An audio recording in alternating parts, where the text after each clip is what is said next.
Secretary زراعت پنجاب افتخار علی سہو کا وحدت روڈ اور میاں پلازا جوہر ٹاؤن لاہور میں ماڈل رمضان بازاروں کا دورہ۔ سیکرٹری زراعت پنجاب نے دورے کے دوران ماڈل بازاروں میں محکمہ زراعت پنجاب کے تحت قائم فیئر پرائز شاپس کا معائنہ کیا۔ تفصیلات کے مطابق اپڈیٹ کریں تو آپ کو بتائیں، اس موقع پر سیکرٹری زراعت پنجاب افتخار علی سہو نے کہا کہ وزیر اعلیٰ پنجاب مریم نواز شریف کی خصوصی ہدایت پر مختلف اشیاء کی کم قیمتوں پر فراہمی کے ثمرات شہریوں تک پہنچائے جا رہے ہیں۔ محکمہ زراعت پنجاب کے تحت صوبے بھر میں 51 فیئر پرائز شاپس قائم کی گئی ہیں۔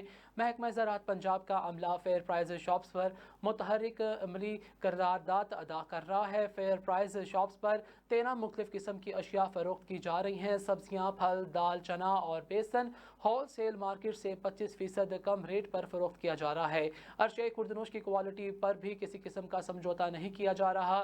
ایگریکلچر فیئر پرائز شاپس پر روزانہ کی بنیاد پر ڈیمانڈ کے مطابق وافر سپلائی دستیابی ہے اور اشیاء کی کوالٹی برقرار رکھنے کے لیے مانیٹرنگ کا فل پروف انتظام متعارف کروایا گیا ہے۔ شہریوں کی شکایات کے ازالے کے لیے محکمہ زراعت کا عملہ ہمہ وقت موجود ہوتا ہے۔ فیئر پرائز شاپ صبح 9 بجے سے شام 5 بجے تک کھلی رہتی ہیں۔ اس موقع پر سیکرٹری زراعت پنجاب نے آلو، پیاز اور ٹماٹر کے لیے علیحدہ کاؤنٹر بنانے کی بھی ہدایت کی۔